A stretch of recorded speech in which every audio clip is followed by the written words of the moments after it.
All right, good evening. We got a lot to cover tonight, so we'll go ahead and get started. There are handouts there on that podium. If you need one, I think there's enough for everybody to take 3. We're going to finish up from last week. I should have told you to hang on to your handouts from last week because I think you probably still, if you have yours, you probably saw that you have a few blanks left to fill. So we're going to wrap up with our first few minutes our study of chapter 1 and then move into chapter 2 and get as far as we can through chapter 2. And then I'm going to be out of town next week, so Edwin's going to be filling in. And I think no matter where we get with chapter 2, I think I'm just going to ask him to start in chapter 3 and cover that. And if I need to tie up any loose ends when I come back, I'll do that. But let's have a word of prayer, and then we'll get started. Heavenly Father, we thank you for this beautiful day we've had today. We thank you for bringing us all here safely, and we just pray that you'll be with us as we open up your word tonight, as we continue in our study of Daniel. We pray that you'll help us to learn from his life, learn from the powerful lessons we see as we talk about Nebuchadnezzar's dream tonight and the important implications from it. And just pray that you'll be with us throughout the rest of the week, be with those of us that are traveling, and keep us all safe so that we can be together again soon. It's in your son's name we pray. Amen. All right, so we were wrapping up chapter 1 last week. Obviously, we're going to go quicker in different parts, but where I think it's appropriate, I want to slow down and make sure we're capturing all the lessons that I think are important for us to consider. And when we come to places where I think we can speed up a little bit, we'll do that so that we catch up. So we've, I think, rightly focused on Daniel's resolve, his commitment to doing right and keeping himself uninfluenced by the Babylonian culture. And I think it's right for us to focus on that. But what I don't, before we leave chapter 1, I don't want us to lose sight of God's involvement in what's going on here, because I think the text in Daniel points us to him and his involvement. And Daniel does that throughout his life. He's going to do it again and again, as we see in chapter 2. Something you see multiple times in chapter 1 is the phrase, or some variation of the phrase, God gives. You saw it in verse 2. God gave Judah, the king of Judah, over to Nebuchadnezzar. Okay. You saw it in verse 9. God gave Daniel favor and compassion with the officials. Verse 17, God gave Daniel and his friends knowledge and intelligence and understanding. God giving, all right? So you see God giving in a negative sense, at least if you're the nation of Judah, giving Judah over. But that's just God doing exactly what he said he was going to do all along the way. If you follow my commandments, I'll bless you. If you don't, you'll be destroyed. And so that's what happens there. But he continues to give and bless those who remain faithful to him. And so we see that with Daniel and his friends. But what I think we see in chapter 1, it starts with a really bleak picture, right? The beginning of the destruction of the nation of Judah. But what we see throughout Daniel 1 and as we go forward, that God is not done. And God is not done even in this group of exiles, this remnant of the nation of Judah. Turn over to Jeremiah 24 with me for just a minute. Throughout the prophets, there's all kinds of connections that we could make from Daniel to other prophets. Jeremiah, as we mentioned, is a contemporary of Daniel. He's a prophet who stays behind in Judah. He doesn't go over to Babylon. He stays behind in Judah, but he's a contemporary. And so he's writing after this is happening. So Jeremiah 24, we're going to touch on other prophets like this from time to time. There's so many connections, we can't make all of them, but where I see fit, we're going to do that. So Jeremiah 24, verse 1, it says, After Nebuchadnezzar, king of Babylon, had taken into exile Jeconiah, the son of Jehoiakim, king of Judah, and the officials of Judah with the craftsmen and metalworkers from Jerusalem, and had brought them to Babylon, the Lord showed me, behold, 2 baskets of figs placed before the temple of the Lord. So in this time period we're talking about, God appears to Jeremiah with a vision. One basket had very good figs, the first ripe figs, and the other basket had very bad figs, which could not be eaten due to rottenness. Then the Lord said to me, "What do you see, Jeremiah?" And I said, "Figs. The good figs are very good, and the bad ones very bad, which cannot be eaten due to rottenness."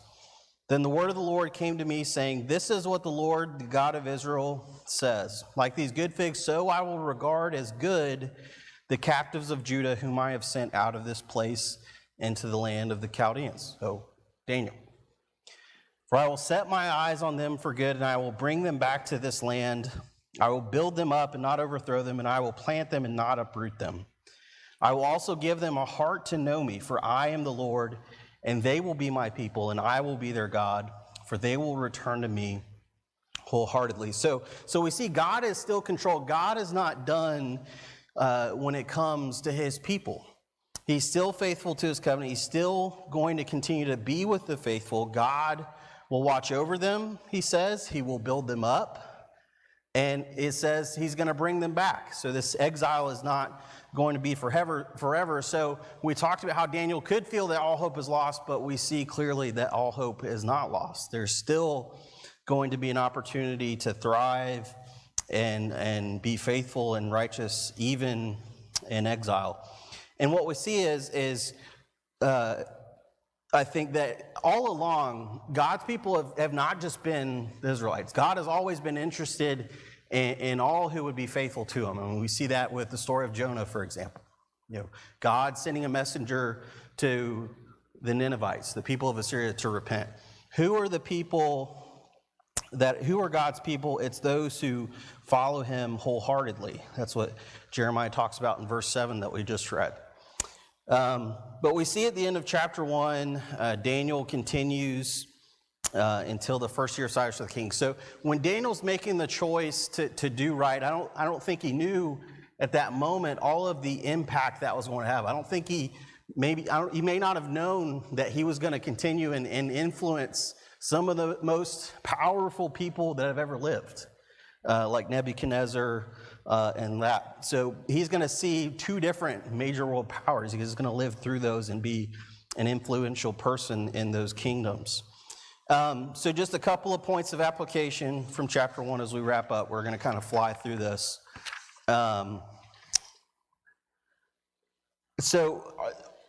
Clearly we're talking about exiles, and it just makes me think, are there ways in which we're exiles? We can look at some different places in the New Testament where Peter, for example, describes his audience in his letters as exiles. Christians in the first century being exiles. Would you say that there are ways in which we're exiles today? What do you think? I think if we think about our society today, more and more society is telling us that the way we think, the way we believe, the way we act as Christians is no longer acceptable. It's no longer the norm. It's no longer okay to think those things, to hold those positions that you hold as Christians, kind of like what Daniel was told when he comes into Babylon. It's no longer okay for you to think like a Jew. You now have to think like a Babylonian.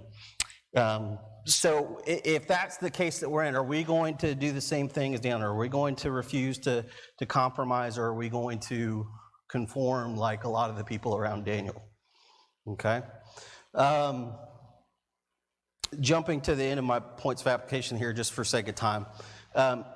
We see that Daniel was not, one of the ways in which they tried to brainwash these young men was isolation, right? They're taken away from home, away from their support system, but were they really alone?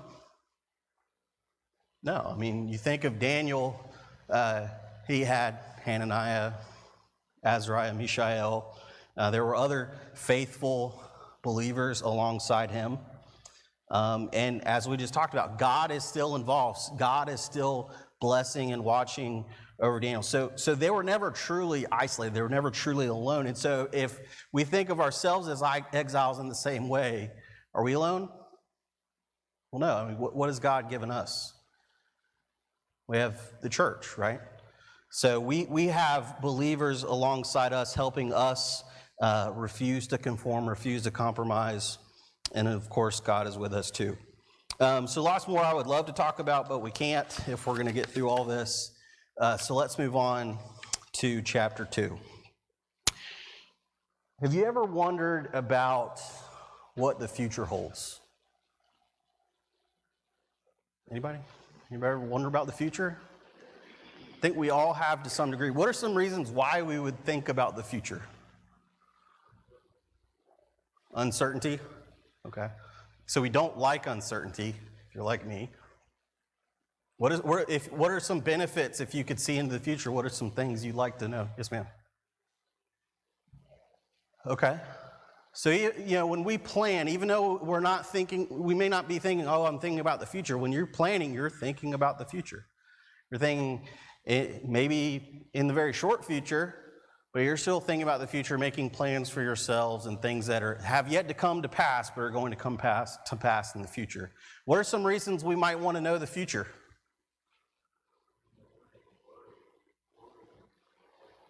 Okay. Yeah, so it can eliminate the uncertainty. If I know, maybe I'm struggling through something, but if I know what it's going to look like on the end, it may be easier to suffer through that. Yes, sir. I think, especially for parents, your kids growing up, and, they're always concerned about, Yeah. what they're going to be like or what they're going to be faced with. What's this world going to be like behind babies? Yeah. Yeah, I've got a 2-year-old, and I'm already worrying about what high school is going to be like and teenager. Yeah, it's crazy. Yes, sir. Safety. Okay. Yeah.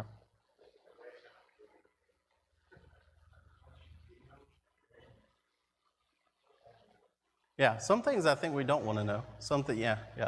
But there's a lot of money in knowing the future. I mean, if you could see into the future, you would have sold your house in 2005 and then bought one in 2009, right? Would have pulled out all your money in the stock market in late 2019, and I don't know when it finally went back up, but we'd like to know the future. But what really unfolds in chapter 2 is a result of someone who was thinking about their future. Nebuchadnezzar, we're eventually told by Daniel, when this dream comes to him, it's because he was thinking about the future. And so really what unfolds here is God's answer to Nebuchadnezzar wondering about the future. So Daniel and his friends are in Nebuchadnezzar's court. They're among his wise men. And soon after that, soon after chapter 1 ends, it seems, Nebuchadnezzar's thinking, wondering about the future, and he has a dream. And this dream troubles him. It disturbs his sleep. We're not going to read through the entire chapter just for sake of time. But it's interesting to me as I do read through it, how much buildup, how much kind of suspense almost there is, because we're told about a dream right off the bat, but it's not until verse 31 that we're finally told what the dream is. Okay? And so Nebuchadnezzar has a dream, and it's troubling. He's the most powerful man in the world, and yet he struggles from some of the same things we do. He's worried about his future. There's the saying, heavy is the head that wears the crown, right? So Nebuchadnezzar's probably the most powerful man in the world at the time, and so we can imagine how he'd be, what kind of stresses that comes with. So he calls his wise men to him. All right, so soothsayer priests, conjurers, sorcerers, things like that. And what do they do? Are they able? Do they go right into interpretation? What do they ask?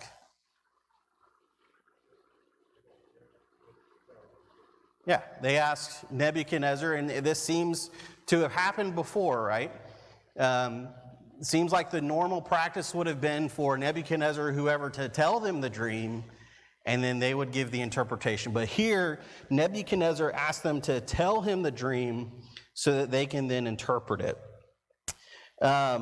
So that means two things, possibly.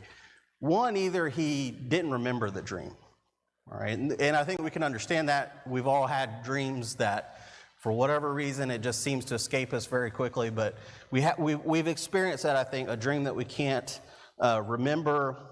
But I think more likely it was just that he didn't trust his wise men. And I think that's clear as we read on in the text. But if you think about it, when you think about fortune tellers and psychics and things like that, I mean, if I give you a dream that I've had, if you're creative enough, you can come up with some kind of interpretation, right? And so clearly we see here these men, these wise men, so to speak, don't really have any power, and they ultimately acknowledge that. But Nebuchadnezzar is really going to put him to the test. You've not only got to interpret the dream, you've got to tell me what it is. I'm not going to give you any help here. You've got to tell me what the dream is. Okay, and so they're kind of caught off guard by this. They ask him again to tell him the dream. And so then he's really upset by this, okay? So he says in verse 5 of chapter 2, the king replied to the Chaldeans, "The command for me is firm. If you do not make known to me the dream and its interpretation, you will be torn limb from limb, and your houses will be turned into a rubbish heap." All right? So he's not playing around anymore. He's serious about this. And clearly there's a lack of trust. But if you jump down to verse 9, I think we see what the problem is. "If you do not make the dream known to me, there is only one decree for you have agreed together to speak lying and corrupt words before me until the situation is changed. Therefore, tell me the dream so that I may know that you can declare to me its interpretation." All right, so what seems to be the problem here? His wise men, his men that he should have been trusted advisors, he realizes that they're lying to him. So I don't know exactly how or what has happened in the past, but either they've lied about their ability, and clearly to some extent, we know that was happening because we know they were not able to prophesy and things like that.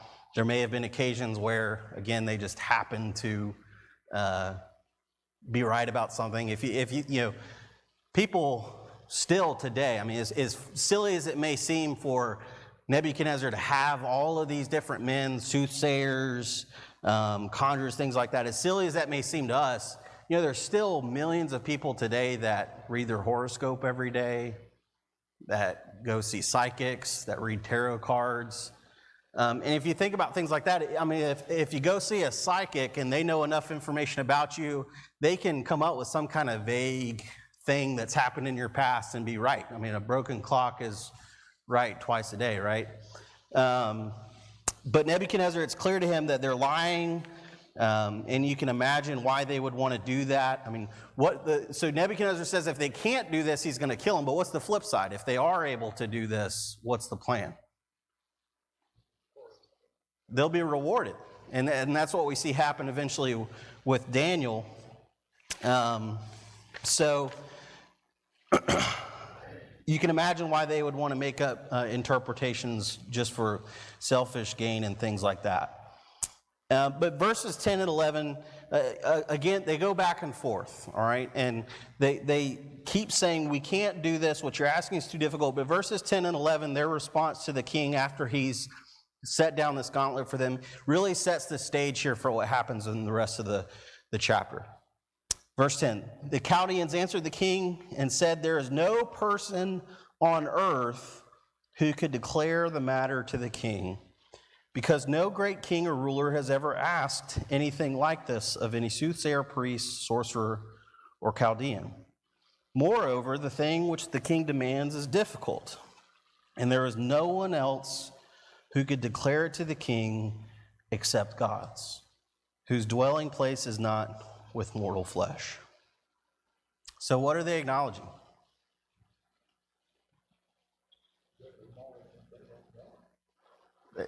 They're essentially acknowledging that they can't do anything. They can't tell them the dream. Nobody can do this. And they're right. No man can do this. And so this is going to perfectly set the stage for what happens as Daniel comes onto the scene. Despite all the efforts we talked about, the rigorous, essentially college program that they go through, despite all this training, at the end of the day, they're really not able to do much of anything. All right. There are some things that men can only discern, and there are some things that only God can discern. So Nebuchadnezzar is, of course, furious, and he decides to go on and kill the wise men. If they can't do this for him, they're useless.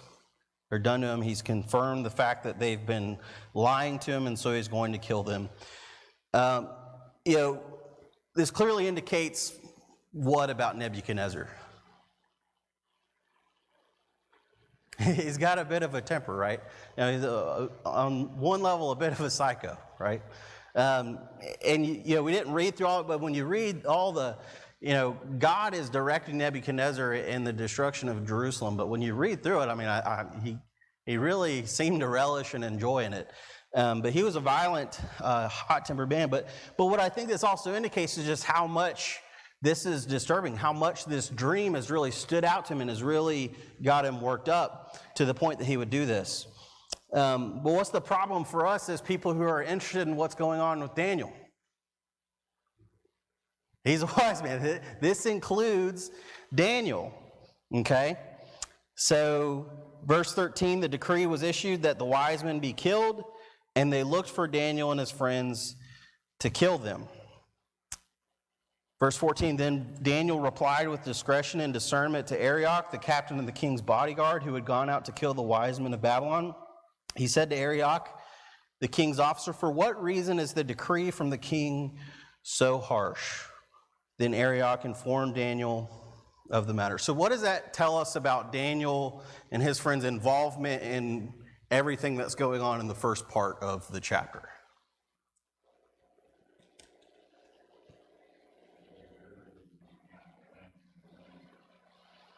Well, they certainly didn't, but was he part of all of that? No. So just to kind of throw that out there, Daniel's not a part of this group of soothsayer, priests, conjurers. So Daniel's gone through the program, he's gone through the training and education, but it's not that Daniel's now just become another priest or another magician, things like that. Daniel is part of the wise men, but he's not part of this group of charlatan, fortune teller, things like that. So he's clearly not part of this initial conversation. He's off doing something else, it seems, because he doesn't know. He hears this decree and wants to know, why is this happening? Okay, so just something to throw out there. But let's look at how Daniel responds to crisis, because now what's happened is Daniel has been given a death sentence. Daniel and his friends have been given a death sentence, and so let's look at how he responds. So as you just read in verse 14, he replied with discretion and discernment to Arioch. So what does that statement tell you about how he responds? Or how he doesn't respond, I guess. Yes, sir. I think it shows his not but he also seems to have some kind of rapport with this captain that he's not looked down upon as a foreigner or whatever. And it seems as we go later on, he kind of is happy with Daniel. That's what he's going to say later on. So. Yeah. Yeah, and we read that in chapter 1, that God gave him favor with the court and things like that. So, Daniel, what's that? He's got to panic and he's going to go to God, talk to God. Yeah, exactly. That's what I drew from it. He doesn't panic. So if we're thinking about how to handle crisis, that's one thing we tend to do is we panic. Okay. He gathers information so he doesn't react without finding out, maybe there's a good reason why Nebuchadnezzar is killing all these men. Not a good reason for why he would kill Daniel. Daniel's, of course, caught in the crossfire, kind of like his whole reason for being in Babylon. Okay? But he gathers information, he finds out what's going on. And we've already been told at the end of chapter 1 that he's able to interpret dreams. So when he hears about the situation, he thinks, I may be able to help. I may be able to fix this. I may be able to solve the problem, not on his own account, because we're going to see that he ultimately gives God the credit and it's only God that can do it. but he's going to try to intervene. So he asks for a grace period, and perhaps the only reason he's given the grace period in the first place is because, as we mentioned, he's clearly got a rapport. The people in the court like him. God has given him favor. And so what do? After they're given this time to figure something out, what do? What does Daniel do? Yep. It says in verse 17, Daniel went to his house and informed his friends Hananiah, Mishael, and Azariah about the matter so that they might request compassion from the God of heaven concerning the secret. So what are they doing? They're going to pray. All right, so he replied with discretion and discernment. I would say you could say he replied with wisdom. That's kind of what discretion and discernment is. He doesn't respond as a hothead or someone who panics does. He responds as someone who trusts in God would do. He turns to God. And so they pray, they ask God for compassion. So I think Daniel recognizes that the only one who's going to be able to fix this situation, who's going to be able to do this and provide the interpretation is who? God.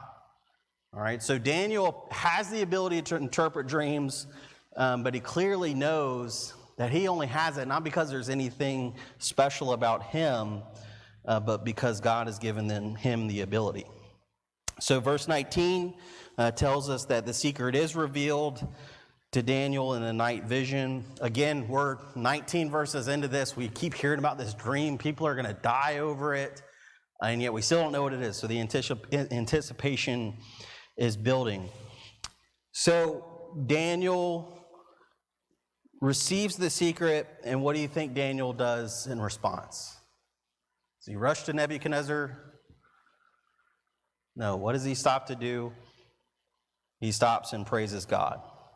So he turns to God in his time of crisis. God delivers him through the crisis, gives him the interpretation, and then what does Daniel do? He praises God. All right, so let's read this prayer. It's kind of like a prayer or a song, something like that. But verse 19, then the secret was revealed to Daniel in a night vision. Then Daniel blessed the God of heaven. Daniel said, may the name of God be blessed forever and ever, for wisdom and power belong to him. It is he who changes the times and the periods, he who removes kings and appoints kings. He gives wisdom to wise men and knowledge to people of understanding. It is he who reveals the profound and hidden things. He knows what is in the darkness, and the light dwells with him. To you, God of my fathers, I give thanks and praise, for you have given me wisdom and power. Even now you have made known to me what we requested of you, for you have made known to us the king's matter. So wisdom and power belong to God. He changes the times and periods. He removes kings and appoints kings. Clearly, Daniel, if you already know the dream and its interpretation, Daniel's already thinking about the interpretation, and that's reflected in his prayer. But he gives wisdom and knowledge. What ultimately was the difference between Daniel and the other wise men? Wise men, so to speak. Daniel had true wisdom. Daniel had wisdom that came from God. He reveals profound and hidden things. So let me just stop here and ask, do we pray only during crisis? What's that? Yeah, so we should pray harder maybe. But we see Daniel doing both. He prays during the crisis, and as soon as the crisis is over, as soon as he's been delivered through it, he doesn't go on about his life and forget about God. All right, he stops right there and thanks God for doing that. But I don't know if it's just me or if you're like me, but I find it very easy in a crisis to get on my knees, literally or figuratively, and pray. But it's very easy for me when I'm just going through my normal routine or after, the crisis is over to just kind of go back into my normal life. Anybody else like that? Why do you think that is?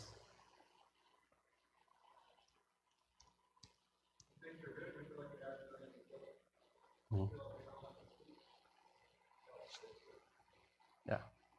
I mean, there's not really a need for God if everything's good, right? Yeah. But we're going to see as Daniel's life unfolds, we see it here clearly. We see it in chapter 6. Daniel was a man of prayer, whether he was in crisis or not, and he was in prayer even if prayer was going to bring about the crisis, which is what will kind of a glimpse of what happens in chapter 6. So do we pray both during the crisis and when God delivers us through the crisis? Do we give God thanks and glory when he delivers us? So Daniel is going to report that he can interpret the dream to the king. What's interesting is in verse 24, thereupon Daniel went to Arioch, whom the king had appointed to kill the wise men of Babylon. He went and said this to him, "Do not kill the wise men of Babylon. Take me into the king's presence, and I will declare the interpretation of the king." It's just interesting. Daniel makes a point, I think, to say spare all of the wise men, right? The other wise men may have deserved that punishment. I mean, they may have deserved death because of their wickedness, but Daniel seems to be not just looking out for his own skin throughout his life. He's concerned about the well-being of others as well. But Daniel eventually, as we see, goes before Nebuchadnezzar. And so he interprets the dream. So let's pick up in verse 26. The king said to Daniel, whose name was Belteshazzar, "Are you able to make known to me the dream which I have seen and its interpretation?" Daniel answered before the king and said, "As for the secret about which the king has inquired, neither wise men, sorcerers, soothsayer priests, nor diviners are able to declare it to the king." So he's reiterating what has already been established, that none of these men are going to be able to do it. And I would suggest that Daniel is throwing himself in that group. Daniel would say, "I can't do it either," but look at what he says in verse 28, and I think this is kind of our key verse here. "However, there is a God in heaven who reveals secrets, and he has made known to King Nebuchadnezzar what will take place in the latter days." So there's a God in heaven who's able to do this. Not on earth, a God in heaven. The Babylonians, we've already talked about, they believed in gods. They weren't non-religious people. They believed in gods. But what did they have? Earthly depictions of their gods. This is a God who doesn't dwell in temples made with hands. He dwells in heaven. And he's able to interpret the dream. Just for a moment, I'll comment on this. He mentions what has happened in the latter days. Verse 28. He's made known to King Nebuchadnezzar what will take place in the latter days. That phrase, latter days or last days, causes a lot of debate and controversy. You may have seen some of that. So people oftentimes, when they hear something like that, last days, latter days, what do a lot of people's mind jump to?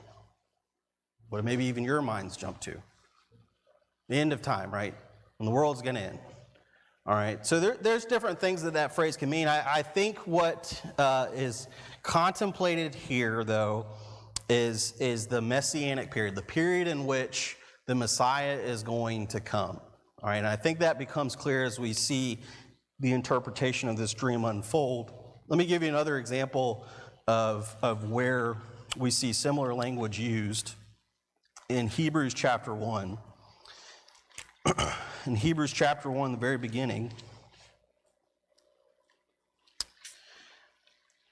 in verse 1, it begins, "God, after he spoke long ago to the fathers and the prophets in many portions and in many ways, in these last days has spoken to us in his Son, whom he appointed heir of all things through him who he also made the world.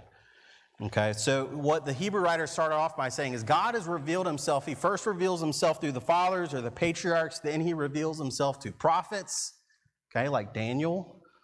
And then in these last days, or latter days, if you will, he's spoken through his son, right? So in these last days, in the days in which we are in now, God has ultimately revealed himself through his son. And so I would suggest that when Daniel says in chapter 2, verse 28, that there's a God who reveals secrets and makes known what will take place in the latter days, he's referring to those latter days in which God reveals himself through his son, the messianic period in which the Messiah will come. So I think that's kind of important to note because there's a lot of controversy over what does that mean, and people often want to think, oh, we're talking about end times. And so they read that phrase and they immediately think, oh, this is all about the end of days. And I don't think that's what's happening here. We're talking about the Messianic period, and we'll talk about that as this unfolds. But Nebuchadnezzar is thinking of the future, as we said. Daniel points that out. And so this is all God's response to what Nebuchadnezzar is wondering about the future. So, of course, if you've read this or if you're familiar with this from past study, you know that the dream is this statue. We finally get to the dream, and we see a great statue. It's large, it's glowing, it's awesome. It's a very imposing image. So it's one statue, but it's made of different parts. Of course, there are different body parts, and each body part consists of a different material, a different metal. So we've got a head that's made of gold, okay? Verse 31, you were watching, behold, there was a single great statue. That statue was large and of extraordinary radiance. Verse 32, the head of that statue was made of fine gold, its chest and its arms of silver, its belly and thighs of bronze, its legs of iron, and its feet partly of iron and partly of clay. You continued watching until a stone was broken off without hands, and it struck the statue on its feet of iron and clay and crushed them. And the iron, the clay, the bronze, the silver, the gold were crushed to pieces all at the same time, and they were like chaff from the summer threshing floors, and the wind carried them away so that not a trace of them was found. But the stone that struck the statue became a great mountain and filled the entire earth. All right, so we've got a head of gold, a chest of arms in silver, belly and thighs of bronze, legs of iron, feet of iron mixed with clay. And we have a stone, and what are we told about the stone? Is it made by humans? No, it's made without hands. It strikes the statue, crushes them. The entire statue is crushed to pieces, and it uses this imagery of a threshing floor. If you're familiar with the idea of threshing wheat and things like that, threshing floors would have been on an elevated position, and the wheat would be separated from the chaff. If you've heard that phrase, that's what it comes from. The idea of a threshing floor, you get the wheat left, and I'm not a farmer. I'm certainly not a farmer from that day and age, so I'm probably explaining some of this incorrectly. But essentially you're left with what you're looking for, the wheat, and then the chaff, the useless part, would get blown away. And the reason that threshing floor was elevated was so that more wind would catch it and carry it away. So the statue has been crushed to dust, and it's being swept away like chaff on a threshing floor. All right, so Daniel's going to go into the meaning of this statue. We've only got a few minutes left, so we're not going to finish this, but Daniel goes on to explain the meaning of the statue. So clearly from the interpretation that Daniel gives, we're talking about kings. We're talking about kingdoms succeeding each other, overtaking each other, and then one eternal kingdom that overtakes them all. So verse 36, it says, "This was the dream, and now we will tell its interpretation for the king. You, O king, are the king of kings, to whom the God of heaven has given the kingdom, the power, the strength, and honor. And wherever the sons of mankind live, or the animals of the field, or the birds of the sky, he has handed them over to you, and has made you ruler over them all. You," talking to Nebuchadnezzar, "are the head of gold. And after you another kingdom will arise inferior to you." So now we're talking about this torso and arms of silver. "Another kingdom will arise inferior to you, then another third kingdom of bronze," so we're talking about the belly and thighs, "which will rule over all the earth. Then there will be a fourth kingdom, strong as iron." So now we're getting into the legs of iron. "Just as iron smashes and crushes everything, so like iron that crushes, it will smash and crush all these things. And in that you saw the feet and toes, partly of potter's clay and partly of iron. It will be a divided kingdom, but it will have within it some of the toughness of iron, since you saw the iron mixed with common clay. And just as the toes of the feet were partly of iron and partly of pottery, so some of the kingdom will be strong and some of it will be fragile. In that you saw the iron mixed with common clay. They will combine with one another in their descendants, but they will not adhere to one another, just as iron does not combine with pottery." All right, so clearly what's being talked about here is successive kingdoms. 4 kingdoms that are going to overtake each other, and then the one eternal kingdom that is represented by the stone. Now, I think we mentioned kind of in our introduction in our first week that there are going to be times in the book of Daniel where I don't think we have every detail explained to us, and I'm not going to be able to give you with 100% 100% certainty, this is what this minor detail means, this is what this minor detail means. But a lot of Daniel provides the explanation. And this is an instance where I think we can speak with a lot of certainty because there's a lot of explanation. We have, as Daniel was tasked with doing, the dream and its interpretation. So Daniel gives us a lot to work with here. All right. There's clues from the text. We're going to make some connections when we come to chapter 7. And we also have history. All right. So we have the benefit of seeing how all of this unfolds. And so we can see the 4 empires that are being talked about here, beginning with the Babylonian Empire. When we come to other places, we may have to accept that we don't know every single thing that's being talked about here, and we need to accept that. But we can be fairly certain about what's being discussed here, given Daniel's explanation of the dream and considering these other passages and considering historical context as well. So just so you know ahead of time, we're going to have to talk about this more, but Daniel, of course, says the first kingdom is who? It's the Babylonian Empire. And you are the head of gold. So the first one is the Babylonian Empire. For those of you that know your history, which one comes after the Babylonian Empire? The Medo-Persian. So the Medo-Persian is the silver, the chest and arms of silver, the belly and thighs of bronze, or what?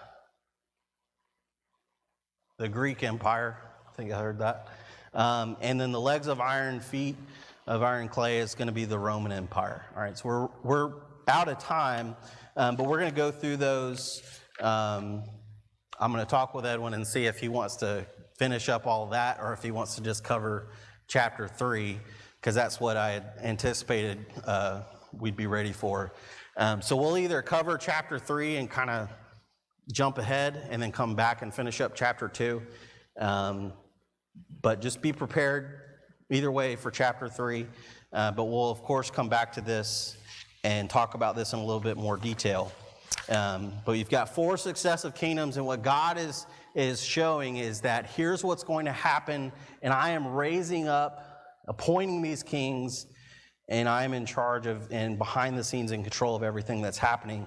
And what we're going to ultimately see is that there's going to be one eternal kingdom that is going to overtake them all and be established forever. So I appreciate your attention tonight. I won't see you. Well, I'll see you Sunday, right? I'll see you Sunday, but I won't see you next Wednesday. So if you're traveling, hope you have a Merry Christmas and safe travels. And we'll see you again soon. Thank you.